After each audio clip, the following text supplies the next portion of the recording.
Bonsoir, bienvenue dans votre édition de France 3 Euskal Pays Basque. Vous l'avez constaté, ces jours-ci, l'océan est magnifique, mais également très dangereux. Certaines vagues peuvent atteindre les 6 mètres. Elles sont sous la surveillance du sémaphore de Sokoa. Nous resterons sur la côte sud. La route de la Corniche est dans un état préoccupant. Fragilisée, elle mérite des travaux de sécurisation. Et puis, vous le verrez en fin de journal, les touristes étrangers adorent venir ici hors saison. Ce photographe amateur se fait réprimander et doit quitter la digue de Sokoa, car tenter de photographier la belle vague qui s'écrase peut être dangereux. Et ils font des photos. Alors après, il y a des jeunes, bien sûr, qui sont attirés par les vagues, par la force un petit peu des intempéries. Et ils prennent de plaisir à aller au plus près du danger, mais ils ne sont pas conscients malheureusement du danger. C'est tentant de s'approcher pour essayer de faire les plus belles images possibles. Mais j'ai pas envie de mourir pour une photo non plus, quoi. Depuis lundi, les masses d'eau frappent la côte basque. Une houle de 6 à 9 mètres parfois, formée par le vent dans l'océan Atlantique. Et même si le vent souffle désormais plus au nord, les ondes, elles, déferlent et parfois sans prévenir. Observées 24 heures sur 24 par les marins du sémaphore. On n'a pas forcément conscience que la vague arrive parce qu'elle déferle pas et elle va remonter d'un seul coup. Et si on se retrouve trop près, à l'endroit où elle déferle, près des digues, près des rochers, en bord de côte, on peut être surpris par ce qu'on appelle communément des lames de fond. En fait. Aucun bateau ne peut sortir du port, tout le trafic maritime est stoppé d'Hendaye à Bayonne. À Anglet, la mairie a décidé, en plus des panneaux, de mettre des barrières à l'entrée des digues. La mairie est responsable, mais les gens aussi, et on les incite à faire attention quand il y a des alertes de cet acabit-là. Une alerte orange, c'est pas négatif, vous avez vu les vagues qu'il y a, et de toute façon, il faut faire attention. Demain, un nouveau coup de vent est annoncé, et les vagues resteront fortes jusqu'à la fin de la semaine. Installation ce matin à la sous-préfecture de Bayonne du comité scientifique de l'Observatoire des trafics ferroviaires franco-espagnols. Réseau Ferré de France et SNCF, élus opposés à une nouvelle ligne à grande vitesse, et les associations de défense de l'environnement ont précisé les règles de fonctionnement du comité. Une réunion courtoise avec tout de même un point de friction sur les chiffres du trafic fret. La SNCF a reconnu une baisse de 29% entre 1998 et 2008. La route de la Corniche est en danger. Les dernières études menées par le Conseil général indiquent des risques importants d'éboulement pour un tronçon de 1,2 km situé entre Cibourg et Hendaye, secteur qualifié d'extrêmement fragile.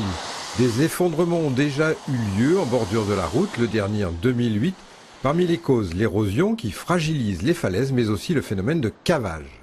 Cavage en pied de falaise, c'est-à-dire qu'il y a des tas de petites cavités. Petites mais aussi importantes parce qu'on me dit quand même que certaines cavités seraient d'une largeur supérieure à la route actuelle. Ce qui voudrait dire que la route par endroit n'a plus de fondation. En hiver, 9000 véhicules circulent chaque jour sur cette route départementale, la RD 912. Route qui est située à la fois dans un site naturel classé appartenant au réseau Natura 2000 et soumis à la loi littorale. Des contraintes fortes, mais pour l'Assemblée départementale en charge du dossier, il est urgent d'agir. Un calendrier est déjà en place. J'ai réuni les maires d'Hendaye, de Cibourg et d'Urugne pour leur exposer les faits.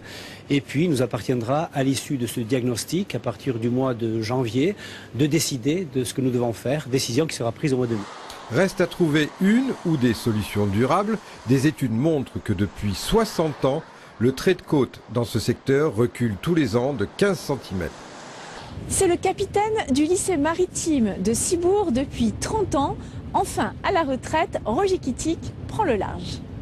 Tu travailles vite, c'est bien, hein, mais regarde, c'est comme ça que tu dois travailler. Il ne peut s'empêcher de prodiguer ses précieux conseils. Il faut dire que Roger Kittic, ancien commandant de pêche, en a réparé des filets. Tu vois, c'est très bien fait. Je suis passé avant eux, il y a très longtemps, bien sûr, à l'école des mousses de Cibourg. Hein. Je suis fils, petit-fils de marins pêcheurs. Dans la famille, on ne formait que des pêcheurs. Donc, moi, je ne pouvais être que pêcheur. Encore que mes parents auraient bien aimé que je fasse autre chose. Et pourtant, pendant 32 ans, ce basco-breton a partagé sa passion de la mer avec des milliers d'élèves. Dans 2 jours, le proviseur du lycée maritime de Cibourg larguera les amarres, laissant derrière lui le sentiment du devoir accompli. 84% de nos élèves et stagiaires donc, naviguent ou sortent dans le paramaritime 5 ans après. Vous vous rendez compte et ça, pour nous, c'est vraiment très satisfaisant. Voilà. Donc, on ne forme pas des futurs chômeurs. Ces 150 élèves travailleront dans la pêche, la marine marchande ou dans la plaisance. Un lycée pas comme les autres que le capitaine Kittik surnomme son bateau-école. Ici, on a toujours travaillé, disons, un équipage. C'est l'équipage donc qui fait le patron et c'est le patron qui fait l'équipage. C'est ce qu'on disait autrefois. Ça va vous manquer? Oui, beaucoup. Vendredi, élèves et professeurs seront sur le pont pour lui souhaiter bon vent. Décembre au balcon et des hôtels qui font le plein hors saison. Nous sommes à Saint-Jean-de-Luz, dans un établissement 3 étoiles, élu en Europe 7e hôtel français préféré des touristes étrangers, et cela sur un site internet bien connu. Un client, il devient prescripteur. Donc c'est un vendeur ambulant. Sur le net, il a ses commentaires, il en parle à sa famille, à ses amis, à ses collègues. Voilà, donc on joue sur la fidélisation, notamment pour remplir l'hôtel l'hiver. Les 16 chambres de l'hôtel sont déjà réservées pour les vacances de Toussaint 2012.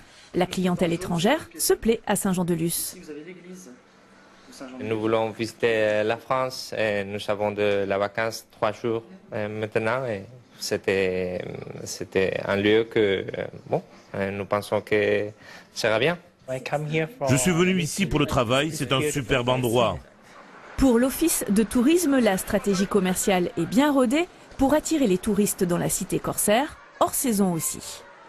L'Office de tourisme travaille beaucoup avec les hébergeurs, les restaurateurs pour mettre en place des produits court séjour, 2 nuits, 3 nuits, avec bien sûr des tarifs négociés. À la clientèle traditionnelle espagnole et britannique s'ajoutent aujourd'hui des touristes scandinaves charmés par la côte lusienne.